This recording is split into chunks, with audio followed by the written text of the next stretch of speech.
اعوذ باللہ من الشیطان الرجیم بسم اللہ الرحمن الرحیم۔ اللہ تبارک و تعالیٰ کے نام سے شروع جو بڑا مہربان اور نہایت رحم کرنے والا ہے۔ اللہ تبارک و تعالیٰ قرآن پاک کی سورۃ مومنون میں ارشاد فرماتا ہے، اور کیا تم یہ خیال کرتے ہو کہ ہم نے تجھے بیکار پیدا کیا اور تمہیں ہماری طرف لوٹ کر آنا ہے؟ پیارے دوستو، کیا آپ جانتے ہیں کہ جس دنیا کے اندر ہم جی رہے ہیں یہ ایک دھوکہ ہے، اور یہ خوبصورت اور دلکش نظر آنے والی دنیا ہماری آنکھوں پر پردہ ڈالے ہوئے ہے، اور اس پردے کے پیچھے کا منظر بہت ہی خوفناک اور ہیبت ناک ہے۔ جب انسان مرتا ہے تو اس وقت انسان کی آنکھوں سے یہ پردہ ہٹ جاتا ہے، اور تب بھی مرنے والے انسان ایک نئی دنیا دیکھتا ہے جو اس کی حقیقی اور اصل دنیا ہوتی ہے۔ اس بات کے اندر کوئی شک نہیں کہ ہر انسان کو اس خوبصورت نظر آنے والی دنیا کو چھوڑ کر اپنی حقیقی دنیا کی طرف ضرور جانا ہے، اور اس دنیا میں داخل ہونے کے بعد کبھی بھی انسان اس دنیا سے لوٹ کر نہیں آئے گا۔ پیارے دوستو، کیا آپ جانتے ہیں کہ جب انسان کی موت کا وقت قریب آتا ہے تو مرنے سے 40 دن پہلے انسان کے ساتھ کیا ہوتا ہے، اور مرنے سے 40 دن پہلے مرنے والے انسان کے بارے میں کیا کہتے ہیں، اور آسمان پر انسان کی موت کا فیصلہ کس طرح کیا جاتا ہے، اور روح نکالنے والے فرشتے انسان کے پاس آ کر کیا کہتے ہیں؟ پیارے دوستو، ان تمام تر سوالات کے جوابات قرآن اور حدیث کی روشنی میں آج کی اس ویڈیو میں ہم آپ کو بتائیں گے، لہذا آپ سے گزارش ہے کہ ہماری اس ویڈیو کو اینڈ تک ضرور دیکھیے گا۔ پیارے دوستو، اللہ تبارک و تعالیٰ نے قرآن پاک میں انسان کی تخلیق کا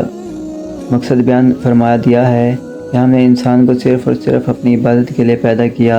اور ساتھ ہی اللہ تبارک و تعالیٰ نے انسان کی موت کی گھنٹی بھی بجا دی کہ ہر انسان کو مرنے کے بعد ہماری طرف لوٹ کر آنا ہے اور اپنے اعمال کا بدلہ لینا ہے۔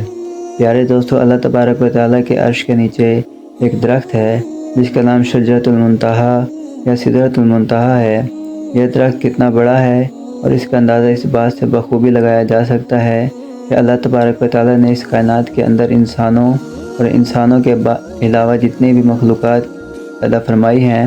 ان کی تعداد کے برابر اور اس کی گنتی کے برابر اس درخت کے پتے ہیں، اور ہر ایک پتے پر ایک انسان اور جاندار کا نام تحریر ہے۔ پیارے دوستو، روایات میں آتا ہے کہ جب انسان کی موت کا وقت قریب آتا ہے اور اس کی عمر ختم ہو جاتی ہے اور انسان کی موت واقع ہونے میں 40 دن باقی رہ جاتے ہیں، تو اس وقت حضرت عزرائیل علیہ السلام کے سامنے اس درخت کا ایک پتا گر جاتا ہے، اور اس پتے پر اس بندے کا نام تحریر ہوتا ہے جس کی موت واقع ہونے والی ہوتی ہے۔ اور اس طرح جب شجرۃ المنتہی سے جس انسان کے نام کا پتہ گر جاتا ہے، اس وقت آسمان کے تمام فرشتے اس شخص کو مردہ کہنا شروع کر دیتے ہیں، اور وہ مرنے والا 40 دن سے پہلے فرشتوں کی لسٹ میں مردہ لکھ دیا جاتا ہے۔ پیارے دوستو، اس طرح وہ انسان جس کے نام کا پتہ گر جاتا ہے وہ دنیا میں 40 دن تک زندہ رہتا ہے، اور جب اس کی زندگی کے 40 دن پورے ہو جاتے ہیں تو ملک الموت علیہ السلام اس کے پاس آتے ہیں اور اس شخص کے سامنے آ کر بیٹھ جاتے ہیں، اور اس وقت بندہ اپنی بیماری کی تکلیف میں ہوتا ہے۔ جب وہ ملک الموت علیہ السلام کو دیکھتا ہے تو ان کو دیکھ کر گھبرا جاتا ہے اور ان سے پوچھنے لگتا ہے کہ تم کون ہو؟ تو حضرت ملک الموت علیہ السلام کہتے ہیں کہ میں ملک الموت ہوں، اور میں تمہاری روح قبض کرنے آیا ہوں۔ پیارے دوستو، ملک الموت علیہ السلام کی یہ بات سن کر وہ مرنے والا شخص اپنے منہ کو پھیر لیتا ہے، آنکھیں پتھرا جاتی ہیں۔ اس وقت ملک الموت علیہ السلام اس مرنے والے شخص سے فرماتے ہیں، کیا تو مجھ کو نہیں جانتا؟ میں وہ ہوں جس نے تیری اولاد کی اور تیری ماں باپ کی روح کو قبض کیا، اور آج وہ وقت بھی آ گیا ہے جب میں تیری روح کو قبض کروں گا، اور تو دیکھ لے گا اپنی اولاد اور اپنے عزیز و اقارب کو جو موت سے پہلے موت کا ذائقہ چکھ چکے ہیں، اور میں وہ موت ہوں جو تجھ سے پہلے اگلے لوگوں کو فنا کر چکا ہوں، جبکہ وہ لوگ تجھ سے زیادہ مالدار اور قوت اور طاقت کے مالک تھے۔ اس کے علاوہ ملک الموت علیہ السلام اس مرنے والے شخص سے پوچھتے ہیں کہ تم نے دنیا کو کیسا پایا؟ تو مرنے والا شخص کہے گا کہ میں نے دنیا کو بے وفا پایا، اور اس کے بعد اللہ تبارک و تعالیٰ کے حکم سے دنیا اس شخص کے پاس آئے گی اور اسے مرنے والے شخص سے کہے گی کہ اے نافرمان، تو نے اپنے رب کی کس قدر نافرمانی کی اور کس قدر تو نے گناہ کیے۔ تجھے بہت سارے لوگوں نے سمجھایا،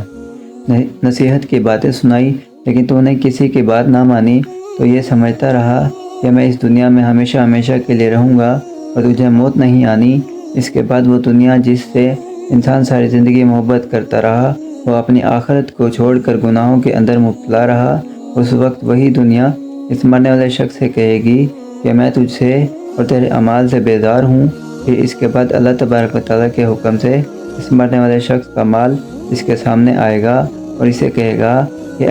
اے نافرمان، تو نے ناحق اور ناجائز طریقے سے مجھے حاصل کیا اور تو مجھ کو گناہوں کے اندر خرچ کرتا رہا۔ اگر تو اپنا مال غریبوں اور مسکینوں پر خرچ کرتا تو آج میں تیرے کام آتا۔ پیارے دوستو، اس کے بعد مرنے والے انسان کی زبان بند ہو جاتی ہے تو اس کے بعد 4 فرشتے اس کے پاس آتے ہیں، سلام کرتے ہیں۔ جب پہلا فرشتہ آتا ہے تو مرنے والا شخص اس کو سلام کرتا ہے اور سلام کرنے کے بعد اس بندے سے کہتا ہے کہ اے اللہ کے بندے، میں تیری روزی کا موقف فرشتہ ہوں جس نے پوری روح زمین میں مشرق سے لے کر مغرب تک تیرے رزق کو تلاش کیا، مگر تیرے رزق کا ایک بھی لقمہ میں نے کہیں نہیں پایا۔ اس کے بعد دوسرا فرشتہ آتا ہے اور سلام کرنے کے بعد اس مرنے والے شخص سے کہتا ہے کہ اے اللہ کے بندے، میں تیری پانی پہ موکل فرشتہ ہوں جو پوری روح زمین پر مشرق سے لے کر مغرب تک تیرے پینے کے پانی کو تلاش کیا، لیکن پینے کے لیے مجھے ایک بھی قطرہ نہ ملا۔ پھر اس کے بعد تیسرا فرشتہ آتا ہے، سلام کرنے کے بعد کہتا ہے کہ اے اللہ کے بندے، میں تیری سانس پر موکل فرشتہ ہوں جس نے پوری روئے زمین پر مشرق سے لے کر مغرب تک تیری سانس کو تلاش کیا، مگر تیرے لیے ایک بھی سانس نہ پایا۔ اس کے بعد چوتھا فرشتہ آتا ہے اور مرنے والے شخص کے پاس آ کر کہتا ہے اے اللہ کے بندے، میں تیری عمر پر موکل فرشتہ ہوں جس نے مشرق سے لے کر مغرب تک تمام روئے زمین کے اندر تیری عمر کو ڈھونڈا، مگر تیری عمر کا ایک بھی حصہ نہ پایا۔ اس کے بعد نامہ اعمال لکھنے والے 2 فرشتے اس مرنے والے شخص کے پاس آتے ہیں اور اس کو اس کے نامہ اعمال دکھاتے ہیں۔ جب مرنے والا شخص اپنے نامہ اعمال کو دیکھتا ہے تو اس وقت میت کی آنکھوں سے آنسو جاری ہو جاتے ہیں اور وہ مرنے والے شخص اپنی دائیں بائیں دیکھنا شروع ہو جاتا ہے اور اپنے نامہ اعمال پڑھنے سے ڈرتا ہے۔ اس کے بعد ملک الموت اللہ تبارک و تعالیٰ کے حکم سے اس شخص کی روح کو قبض کر لیتے ہیں اور اس طرح مرنے والا شخص جو اس دنیا کو اپنا سب کچھ سمجھتا رہا، وہ اس دنیا کو چھوڑ کر اپنی حقیقی دنیا میں چلا جاتا ہے۔